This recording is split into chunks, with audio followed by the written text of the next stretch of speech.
Now we're going to begin to look at how to go about retouching your photos in Photoshop. So one of the important things to remember when using Photoshop to retouch your images is that for everyday pictures, that means not for commercial advertising purposes, but for everyday photos or even professional portraits, the goal is to enhance your images and not completely change how people look in their images to the point where they're unrecognizable. Now, some of the main things that you do when editing pictures include things like brightening the whites of the eyes, cleaning up skin issues, making it smooth and soft looking, dealing with whitening yellow teeth, taking care of shine, etc. And that's what we're going to look at in this chapter. Now, when retouching images, that's not something that's limited to just pictures of people. You can go in and remove objects or move objects around in images of landscapes or environmental images, etc. Alright, so to begin with, we're going to open the basic JPEG. And this is a cute picture. There's not a whole lot of help that this girl needs, but let's take a look at how some of our basic healing tools can go about refining this image. We'll begin with using our spot healing brush, and if you look at the different tools in that same tool menu, you've got the spot healing brush, the patch tool, the content aware move tool, and the red eye tool. We're going to be using the spot healing brush. And the first thing I want to do is duplicate my layer, so Command or Control J, and then I'm going to zoom in so that I'm actually just looking at her face. And when we zoom in, it's easier to see different areas that we'd like to retouch. Now, the spot healing brush works just like a regular brush would. I can resize it using my left and right bracket keys. I can select the hardness, spacing, everything up here. I can even adjust the size up in the options bar at the top. I can use it in different blending modes. I'm going to leave it on normal. And then there's type, and I can do proximity match, create texture, content aware. Those are the three different options. Now, proximity match tells Photoshop to use pixels just outside the edge of the cursor in order to fix the blemish. Create texture is useful when the area you want to fix is surrounded by tons of details. So instead of looking at pixels outside the cursor, Photoshop tries to recreate the texture by looking at the pixels inside the cursor. And content aware is great for removing objects from photos such as power lines, light lamp posts growing out of someone's head, those types of things. It's also good for hair. As you can see, if I'm wanting to get rid of straggling hair, it does a pretty decent job of replacing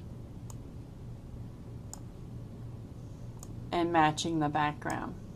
For the most part, what we're going to do is be using proximity match. Now, next to those options, I have the sample all layers checkbox. And we would turn this setting on to make sure that Photoshop samples pixel info from all the different layers in the image instead of just the one that's active. What's nice is you can also use this to have Photoshop allow you to heal on another layer instead of just the original image. All you have to do is create a new layer above the photo layer and make sure that one's active. We're going to leave this unchecked because we want to be able to see our original image on the background layer. That is why we duplicate the background layer and do our editing there. Now, this button is the pressure for size button. And this icon looks like a pen drawing tiny circles. This is for when you're using your Wacom tablet. And it allows you to control the size of the spot healing brush cursor by how much pressure you place on your stylus. So if you push harder to increase the size of the brush or lighter to decrease it. For example, I'm going to select that and I'm pushing down, and you can see that it starts out small. As I push harder, it gets larger. And you should be using your graphics tablet and stylus now that we're doing retouching, etc. And so with the spot healing brush selected, I can go through and clean up some of the more challenging skin issues. She doesn't have a lot. Some dry skin, maybe a few red areas.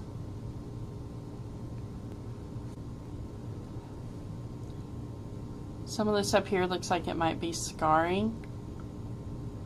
And so you would go in and take out some of those white areas. Maybe clean up the eyebrows just a little bit here. A little bit of red there. And that's the spot healing brush. The next tool I want to look at is just the healing brush tool. Okay, so I can choose my blend mode up here. I can also choose the size of my brush. I can choose between sampled or pattern for what I want to repair. I can make sure everything stays aligned. And let's say I'm doing my sample, I can go below my current layer, use just the current layer, or use all the different layers. Again, here you see the pressure sensitivity icon. I'm going to use the sampled source. My blend mode will be set to normal. However, as far as the blend modes are concerned, I have the options of normal, replace, multiply, screen, darken, lighten, color, or luminosity. Now, you may want to change to one of these other blend modes, and it can be helpful in making sure your soft edge brush preserves some of the texture and details around the edges. However, for the most part, normal works fine, and that's what we'll be using today. Now, with the regular healing brush, I can increase the size, and before I do anything, I have to first say this is where I am going to be sampling from. So I have to choose a sample area. I hold down my Alt or Option key, and you can see the cursor changes, and then I place my cursor down where I'm sampling the area from. And then when I go over, you can see that it's showing with that crosshair the area that's being sampled. And it's moving up as I'm moving up, and it's moving over as I move over, etc. And so instead of just selecting from the area surrounding the healing brush, it's selecting from the area that I had determined. And I can always resample just holding the Alt or Option key down and clicking. And now you'll see that it's a little below instead of out to the left like it was previously. And that is the healing brush. Now the patch tool allows you to draw a selection around the area you're wanting to correct, and then you click and drag to the area that you're replicating, and it replaces it with like pixels. Normally I would not be taking out her freckles, honestly, but for demonstration purposes this works well. So I can go through and just draw a selection around the area that I want to retouch, and then I drag the selection over to the area in which I am duplicating, and it replaces the pixels with like pixels. And you want to be careful, you don't want repeating patterns to occur when you do this. So you would make sure that you're selecting different pixels with the correct lighting, etc. for the area that you're replacing. Alright, so if I click off layer 1 and then turn it back on, you can see the difference that we've made using our healing brushes. Okay, so for 10A, you're going to finish retouching this image. And even though in real life you would probably leave some of the freckles, etc., for the purposes of this assignment, you're going to remove them. So you're going to remove all the freckles and blemishes. Be careful that you get nice, even lighting. You can use a variety of tools, or you can focus on just one, whatever you feel works best for you. Take care of any dry skin areas in the image. Paying attention to lighting and patterns so things don't become repetitive.